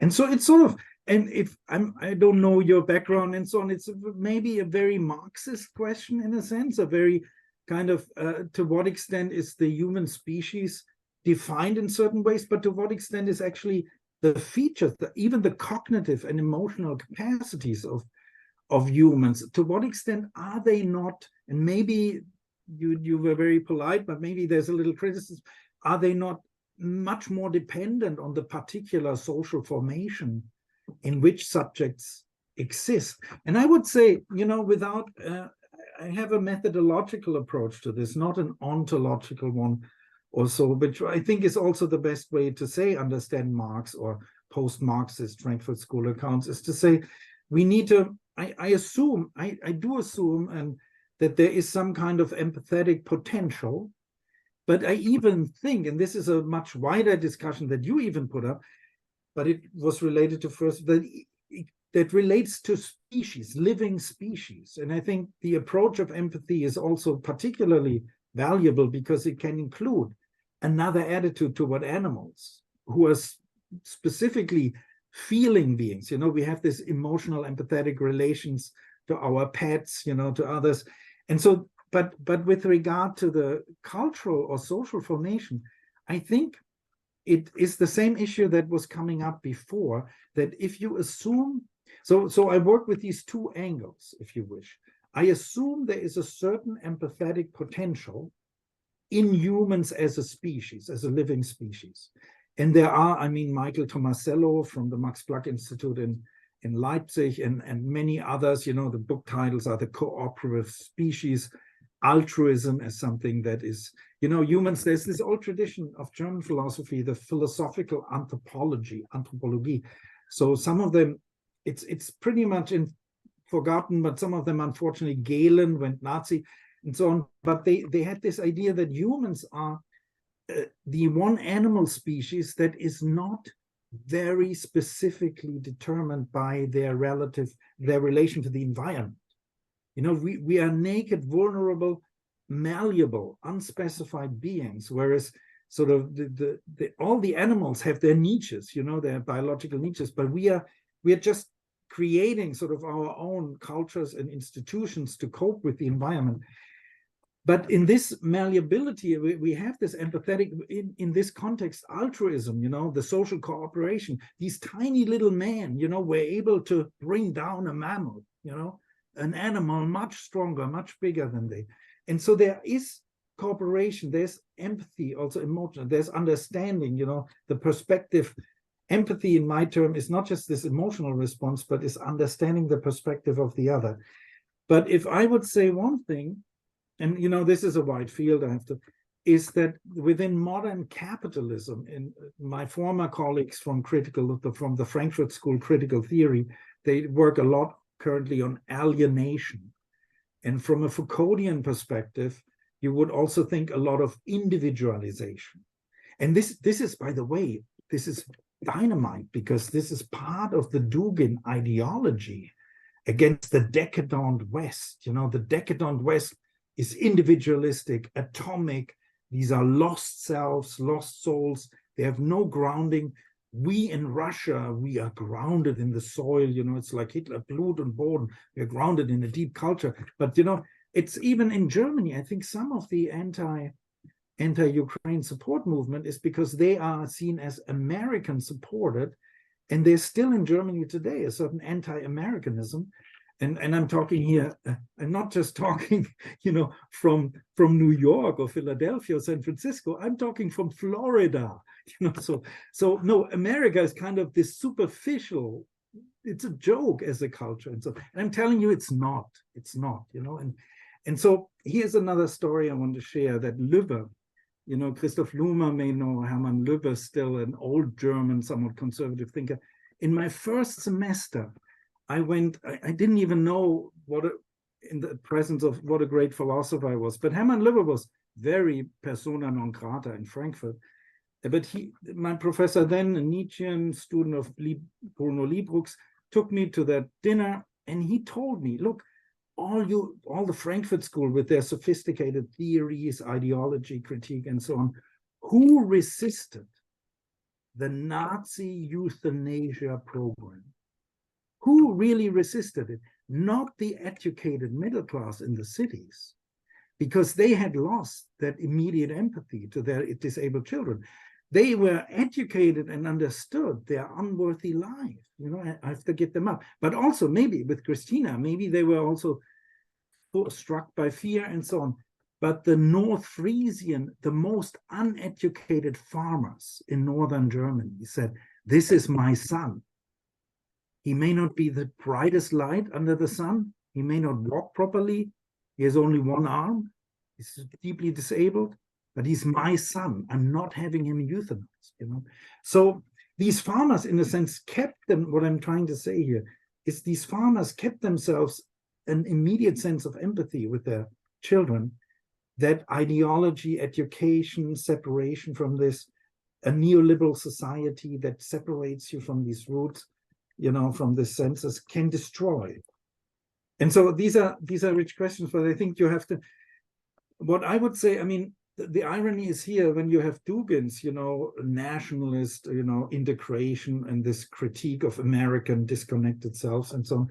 Of course, we Western intellectuals belong since ever to critics of the Western atomization, to the neoliberal capitalism. We criticize it ourselves, that individuals are so left alone, so separated. So now this is our criticism, but we don't turn to neo-fascist ideologies of that conquer territory in other countries. But we try, like with John, the biggest philosopher, the biggest philosophical renaissance maybe in our time is the return of John Dewey, of pragmatism, a mediation of the social and the individual, but in a democratic socialism, like Yulia Yurchenko wrote also in her title. She sort of, I had Democracy and Dictatorship, and her title is the better title. She said, democratic socialism or barbarism. You know, so in this spirit, I think empathy is a human potential, but it largely depends on how society and social formations are able to channel it, mediate it, shape it. And in this, we as professors, we as critical intellectuals, you with your question, you know, me with my attempt to point out the empathy dimension, which has not been, it's sometimes meant, you know, some people say, oh, there's no empathy, but it hasn't been so systematically tackled. So we try to make a modest contribution to make the discussion more nuanced. But thank you. Yeah. Thank you. Thank you. And Dmitry, last and brief question, or some. Well, I think that we perhaps don't have much time for questions. I want at least to thank Hans-Herbert for such an important and timely paper and for today's discussion. It was a real pleasure to me to read this paper, and I think it is a masterful analysis of the moral dimension of war, and it provides a cogent moral justification for support for Ukraine. Well, I wanted to make a remark about the point that it seems that some Europeans have idea that in this war there is some intermediate way between Russia wins or Russia is defeated. But I am afraid that there is no, well, I think that there is no intermediate way. Well, it was Habermas says that we shouldn't let Russia win, but we should make it defeated. But I think that the only solution is territorial integrity of Ukraine, and if well, Russia as it is cannot recognize territorial integrity, and if Russia is driven outside Ukraine, then it will be a like defeat for Russia. So I think that there is no other way, and it is important to make support for Ukraine as strong as reasonably possible. For this, well, any prolongation of this war, it will lead only to more and more victims. So the more support, the sooner the defeat or driving Russia outside Ukrainian border, the better for peace and for human lives. Thank you. Any comment, Hans? Well, I mean, this was, I thank you very much, Dmitry Sepetri, for this statement, because this triggers, or this relates to a certain I wouldn't say doubt, but a certain concern, because I made this, I made this support and I'm standing by it. But as some, and he apparently is a very prominent theorist, but very much on this macro level of Michael Mann, the response. If you get to read, the whole issue is now free for 3 months or 6 months.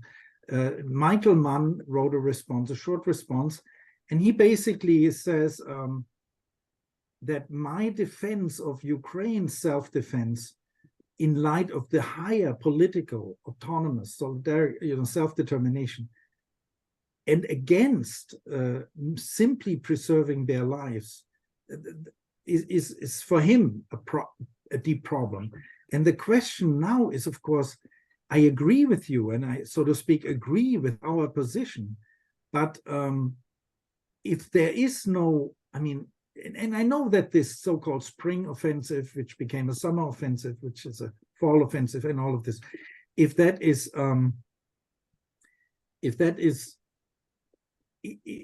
now a stalemate in this war for many, many years to come, at what point is sort of the balance a potential to say the idea of the values of the nation is to be preserved, but the endless war of the territory, to recapture the territory, may be rethought. If I understood you correctly, you said one should not give up the territory, right? It's integral. But there is, of course, a way to say that Ukraine has already won, or it will have won, in 3 major dimensions. This is just sort of a post-thought. First, it has survived. It was not, you know how the army, Russian army, was near Kiev, how there was actually a Secret Service detection that there were already the offices and posts distributed, who takes which role in Kiev. So Ukraine is not defeated. Ukraine has sustained itself as a sovereign nation. Second, Russia may be stopped by Ukraine in their imperialist war. They may not be capable to move further.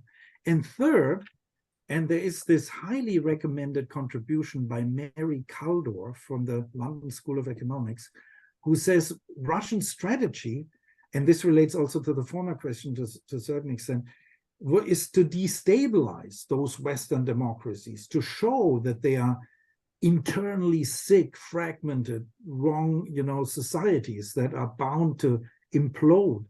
And so if Ukraine sustains itself as a democratic nation with an internal pluralism, it's a third victory for Ukraine. And of course, the territory is crucial. I'm just asking, what will be the sacrifice? I mean, I still have hopes. It's not, but how do you respond to that?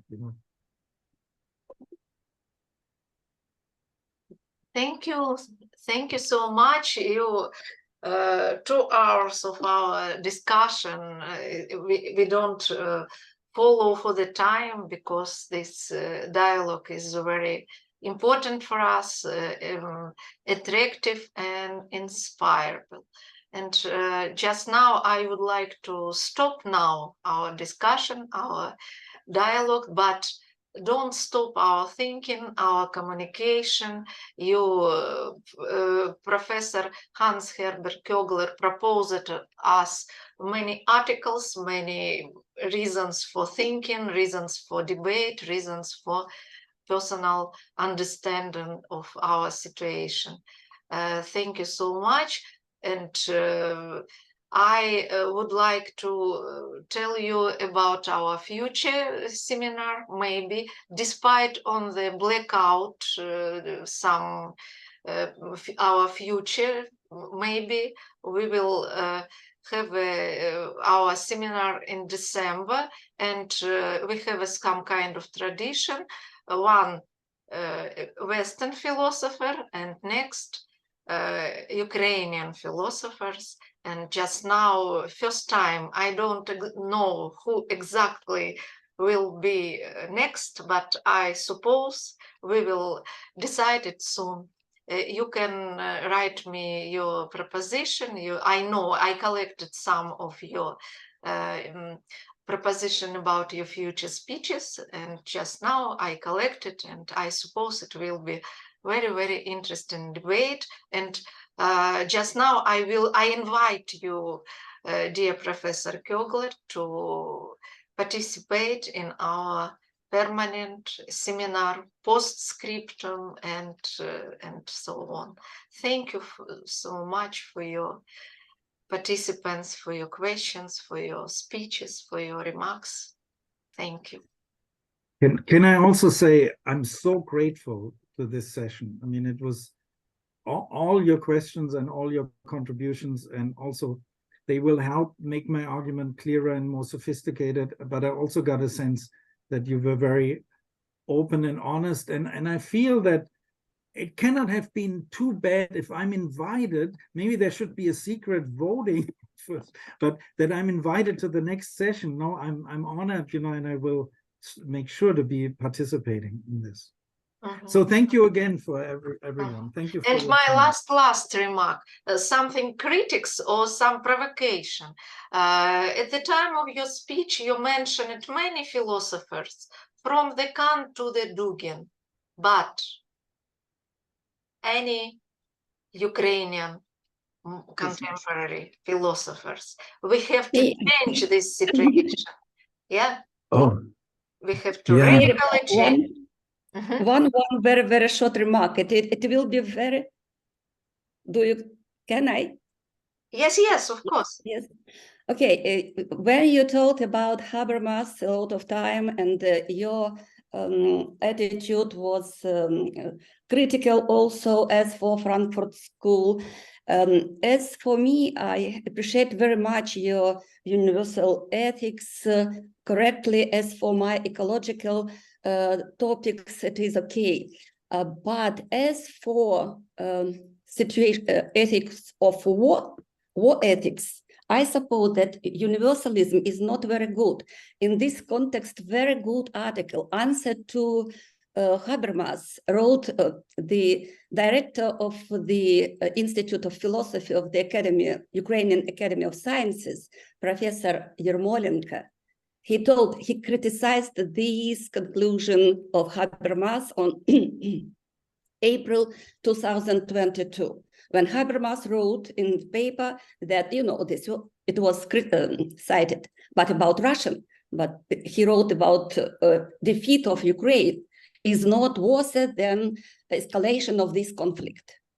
This is a very correct answer was given by Professor Yermolenko, and this is equal communication, because Yermolenko is a follower of Habermas and did a lot for sharing of communicative philosophy in Ukraine. He told, and it is very interesting interpretation of Kantian idea of the other person in the situation of empathy. In war situation, empathy is with great question. If the opposite side, which I can take as a subject for empathy, it is not possible. It is difficult to be a subject of empathy if the other person wants to kill you. It means that it is not possible. Another attitudes, very, very good approach in your aspects of reactive attitudes, projective. Yeah, you gave very, very interesting. Yes, Professor Golubovich is correct, is right that we will think of a lot about your ideas. You sent us, expressed a lot of ideas, and really we received the food for thinking. Thank you. It was very interesting and provocative for us also. Thank you. Thank you so much. Can I just say one thing? I know we are over time now, really over time, but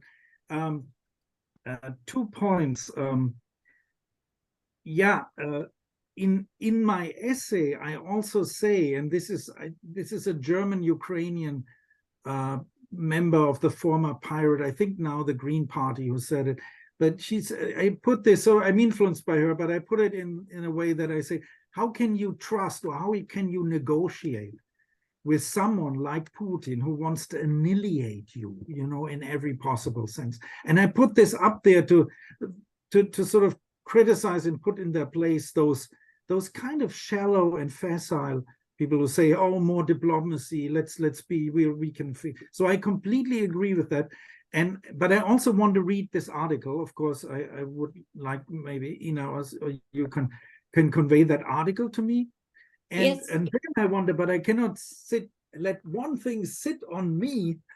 So I have not, you know, and I thought it's bad, you know, I thought, oh, you haven't mentioned any woman philosopher or any non-Western. No, that wasn't it. And of course, I am very influenced by Martha Nussbaum, mentioned Hannah Arendt. No, I didn't mention a Ukrainian philosopher or philosopher.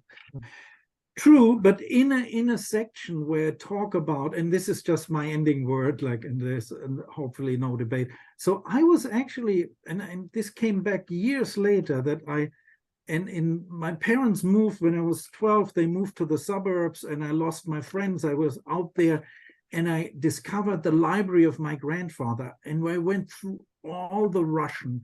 At the time, we saw it as entirely Russian, Dostoevsky to Turgenev, Father and Sons, and so on. And the Quiet Dawn, you know, quietly flows the dawn, 2,000 pages. So I am more steeped perhaps in Ukrainian culture and writing, in the arts. And I will now also become so in philosophy, I hope. Thank you. Thank you so much, and thank you for your attention, for your presence, for our very, very interesting discussion. Have a nice and peaceful evening and future days. Believe in our victory. Thank you very much, Ina. Thank you very much, Professor Kögler. Thank you. Thank you, Professor Luma, too. Thank you very Excellent. much.